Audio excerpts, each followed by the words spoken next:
Hi everyone. So, just an update really on how I'm getting on Elder Scrolls Online.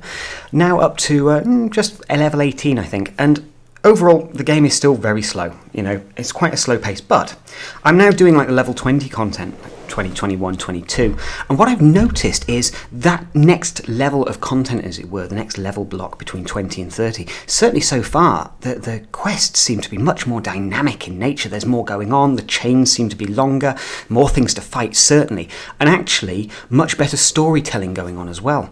I think one thing that I think really contrasts quite heavily with those first sort of 10 levels is, you know, how well put together this next set of levels and moving into the 2030 zone as well. It feels much better produced, basically. It's all tying together much more easily.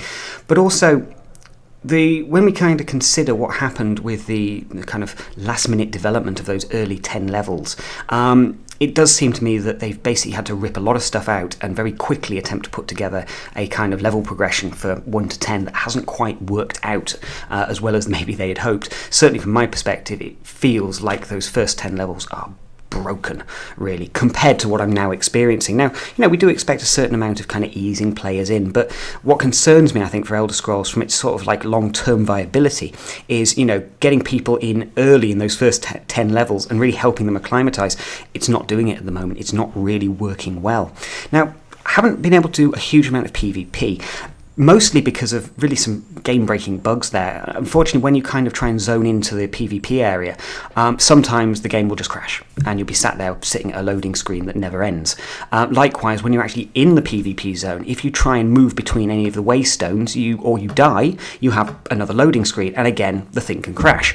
So at the moment, and we've had this problem on 3 different machines that we've tried this on, same results every time. It doesn't seem to be hardware related, it does seem to be a software related bug that's causing it, probably something on the server side, but ultimately at the moment it's making PvP a little bit irritating to try and play because you simply never know if you're actually going to be able to get a game, and if you die or have to change locations, whether you're actually going to have to, you know, quit the game, start all over, reboot and so on. It's a bit frustrating. So we're waiting really for those things to be ironed out. Now, one of the interesting things is they've just done a patch, and that patch has actually fixed quite a few of the quests in the starting area that were basically broken. You couldn't complete them.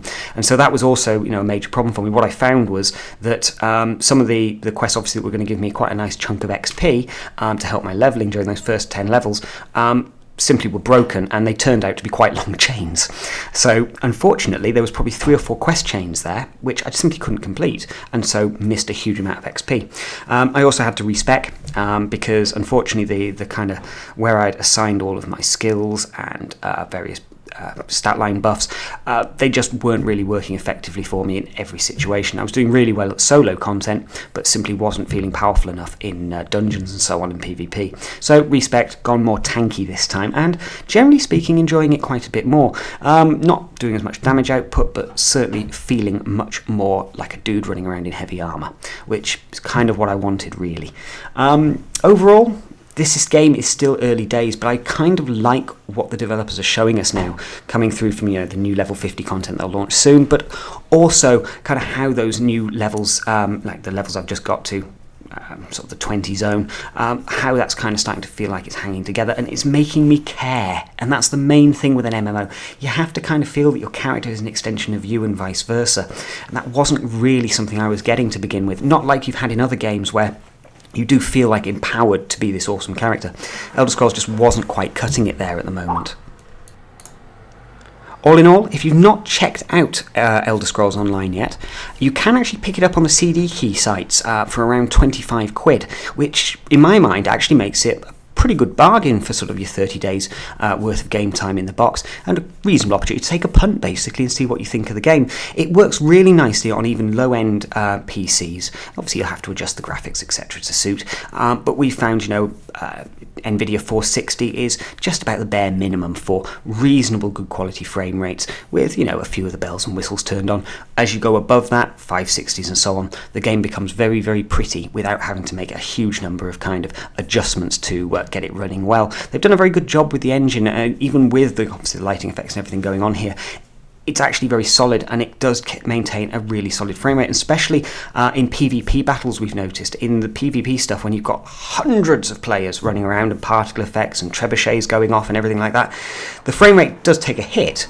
But unlike other games we've seen, like Warhammer Online, where unfortunately the thing would crawl down to maybe 5 or 10 frames a second, here it's just about managing to hold up 20, 25 frames a second. That's not bad, and that's actually acceptable in these kind of PvP games where, you know, you have got hundreds of players. Obviously, if that was in some smaller kind of arena-style stuff, 5 or 6 players per side, that would be unacceptable. But ultimately here, it doesn't feel too bad. And again, you can make some adjustments to your graphics settings if you want to try and eke out a bit more performance.